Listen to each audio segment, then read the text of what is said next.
নমস্কার, কেমন আছেন সবাই? আজকের আপনাদের একটা নতুন চটজলদি রেসিপি চিকেন কিমা দিয়ে একটা চটজলদি একটা কাবাব রেসিপি শেখাবো। এটা খুব ইজি, চটজলদি এবং খুব বেশি যে ইনগ্রিডিয়েন্টস লাগে তাও নয়। মোটামুটি যে ঘরের মধ্যেই আপনার আশেপাশে যা কিছু আছে সেগুলো দিয়েই বানিয়ে নেওয়া যায়। খুব সিম্পল ইনগ্রিডিয়েন্টস। আর বাচ্চারা খেতে খুব ভালোবাসে, যেহেতু আমার বাড়িতে বাচ্চা আছে, তো সবসময় রেসিপি ট্রাই করি যে যাতে ওদের একটু খেতে ভালো লাগে এবং ওদের একটু নতুন নতুন ভ্যারাইটি যাতে দেওয়া যায়। এই কাবাবটা আমার ছেলে খেতে খুব ভালোবাসে, স্পেশালি যেহেতু ওর মধ্যে আমি ইউজ করব চিজ।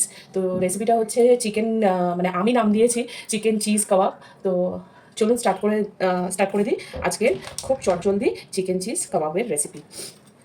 কাবাবের জন্য তো যেটা মেন ইনগ্রিডিয়েন্টস প্রথমেই আমার লাগবে চিকেন কিমা। চিকেন কিমাটা আমি এসিয়াস থেকে অর্ডার করেছিলাম। খুব সুন্দর একদম মিন্সড থাকে, কিমাটা থাকে। একটু জল ঝরা হলেই ভালো হয়, মোটামুটি এটাতে জল ঝরাই থাকে।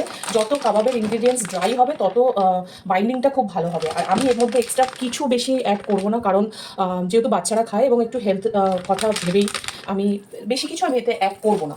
তো দেখুন কিমাটা ভীষণই মানে একদম কী বলবো, মিহি করে কিমাটা বানানো।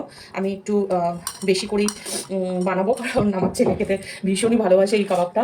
আর এটা খুব কম তেল দিয়ে বানানো হয়, সেই জন্য ছোটো বড় সবাইরই ভালো লাগবে। হ্যাঁ, চিজটা বাচ্চারা একটু খেতে ভালোবাসে বলে আমি একটু বেশি করে অ্যাড করবো। আপনারা যদি একটু কম দেন, তবে যেহেতু এটা চিজি চিকেন কাবাব বলে নাম দেওয়া আছে, তো চিজটা দিয়ে যখন বেশি পড়লে টেস্টটা কিন্তু খুব ভালোই লাগে, খারাপ লাগে না। তো আমি কিমাটা নিয়ে নিয়েছি, এর মধ্যে আমি এবারে আস্তে আস্তে ইনগ্রিডিয়েন্টসগুলো অ্যাড করব। তো প্রথমেই আমি একটু দিয়ে দেবো এর মধ্যে রসুন বাটা। একটু খুব বেশি দেবো না, মোটামুটি। কাবাবের অত বেশি যদি আদা রসুন করলে গন্ধটা খুব ডমিনেট করে, সেটা আমি করবো না, যেহেতু এটা একটু শ্যালো ফ্রাই হবে। আর এবারে দিয়ে দেবো একটু আদা বাটা। এবার একটু আদা বাটা দিয়ে দিলাম। আর দিয়ে দেবো পেঁয়াজ কুচি। আপনারা চাইলে কাঁচা লঙ্কা কুচিও অ্যাড করে দিতে পারেন, কিন্তু আমি এখানে করবো না, কারণ আমার ছোটো জন্য একটু মুখে পড়লে ওর একটু প্রবলেম হয়। তো সেই জন্য আমি একটু অল্প করে কাঁচা লঙ্কা অ্যাড করলাম, অল্প করে পেঁয়াজ কুচি দিলাম। এবারে আমি এই কাঁচা লঙ্কার বদলে একটু চিলি ফ্লেক্স অ্যাড করছি। আমার কাছে ছিল, বাড়িতে যাই ছিল, ওই আমি চিলি ফ্লেক্স একটু অ্যাড করে দিচ্ছি, যাতে একটু টেস্টটা ভালো ভালো আসে। আর আমার কাছে একটু অরেগানোও ছিল, ওই পিৎজার সাথে যে দেয় অরেগানো, অনেকগুলো ছিল, সেইটাই আমি একটু অ্যাড করে দিলাম এতে। আর দেবো এতে আর দেবো নুন আর গোলমরিচ দেবো। নুনটা পরিমাণ মতো, নুনটা যে যা পরিমাণ মতো অল্প দিয়ে স্টার্ট করাই ভালো, কারণ এর মধ্যে চিজও যাবে। তো চিজের মধ্যে এমনিতেই একটু সল্ট থাকে, এফেক্ট থাকে। আর আমি এবারে দেবো গোলমরিচ। আমার কাছে এই ব্ল্যাক পেপার এভারেস্টের আছে, আমি একটুখানি গোলমরিচ অ্যাড করে দেবো। খুব বেশি দেবো না, আপনারা চাইলে একটু বেশি করে দিতে পারেন। আমি বাচ্চারা খাবে, ঝালের কথাটা একটু মাথায় রেখে আমি অত বেশি ঝাল অ্যাড করছি না, কিন্তু আপনারা চাইলে কিন্তু ঝালটা কম বেশি অ্যাড করে দিতে পারেন। এর সাথে একটু কাঁচা লঙ্কাও দিতে পারেন। আমি কাঁচা লঙ্কা দিচ্ছি না, আর দিচ্ছি প্রচুর পরিমাণে ধনেপাতা কুচি। এইটাই এর ফ্লেভারটাকে আরও বেশি এনহান্স করবে। তো আমি এগুলো দিয়ে দেবো, দিয়ে এবারে একসাথে এটাকে মাখবো। তো সবকটাই দিয়ে দিয়েছি, অ্যাড করে দিয়েছি। এবারে এটার মধ্যে আমি অ্যাড করব যেটা মেন ইনগ্রিডিয়েন্টস, এবং এইটাই এখানে বাইন্ডিংয়ের কাজ করবে, সেটা হচ্ছে চিজ। আমুলের আমার কাছে চিজ কিউব আছে, সেটাই আমি অ্যাড করে দেবো। এই চিজ কিউবটা গ্রেট করে, কারণ চিজটা যখন ঠান্ডা হয়ে যাবে কাবাবটা, বা যখন বানানোর পরে সেটা যখন একটু একটু করে ঠান্ডা হবে, তো চিজটা তখন বসে গিয়ে ওটাই বাইন্ডিংয়ের মতো কাজ করবে, তো কাবাবটা ছেড়ে যাবে না।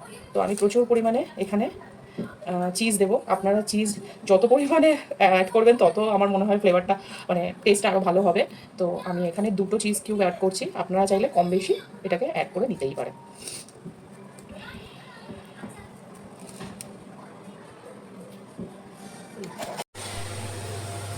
চিজটা অ্যাড করা হয়ে গেছে। চিজটা অ্যাড করার পরে আমি এবারে এটা মাখা শুরু করব। এবারে ভালো করে সমস্ত ইনগ্রিডিয়েন্টসগুলো একসাথে চিকেনের সাথে মেখে নেবো। খুব মানে খুব বেশি যে এতে ইনগ্রিডিয়েন্টস দিলাম বা বাড়িতে সেরকমভাবে পাওয়া যায় না। চটজলদি হাতের কাছে যা আছে, চাইলে আপনারাও এর সাথে অনেক কিছু অ্যাড করতে পারেন। আমি খুব বেশি দিলাম না, কারণ এটাই এত ভালো খেতে হয়, মানে আর কিছু লাগে না। আর এর ওপরে আরও যদি চিজ একটু আরও আমি গ্রেট করে যখন দেবো, ওটা মেল্ট হয়ে মুখের মধ্যে আহা, মানে সে স্বাদের কোনো তুলনা হবে না, সত্যি ভালো হয়।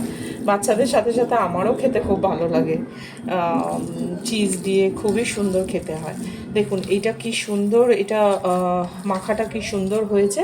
এবারে এটা একটু কিছুক্ষণ রেখে দেবো, জাস্ট মশলাগুলো যাতে সমস্ত কিছু ঠিকঠাকভাবে মিশে যায়।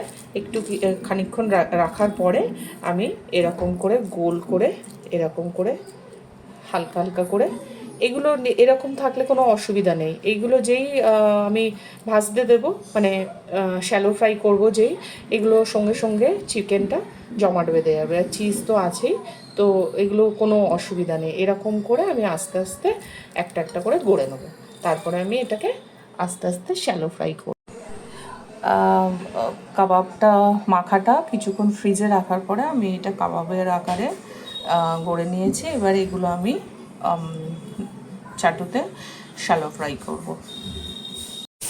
একটু বাটার দিয়ে এটাকে শ্যালো ফ্রাই করব। আঁচটা কিন্তু একদম কমে যাবে, কারণ না হলে ওপরটা পুড়ে যাবে আর ভেতরটা কাঁচা থাকবে। এটা একদম ধিমে আছে, একটু চাপা দিয়ে দিয়ে শ্যালো ফ্রাই হবে। আস্তে আস্তে আমি একটা একটা করে দিয়ে দেবো। আস্তে আস্তে এগুলো শ্যালো ফ্রাই হচ্ছে, এক পিঠ ভাজা হয়ে গেছে, এবার আরেক পিঠ আমি ভাজছি। এরকম করে আস্তে আস্তে অল্প আঁচে একটু করে করে বাটার স্প্রে করে, আপনারা চাইলে তেলেও করতে পারেন। আমি একটু বাটার দিয়েছি বাচ্চাদের খেতে ভালো লাগবে বলে, তো একটু একটু করে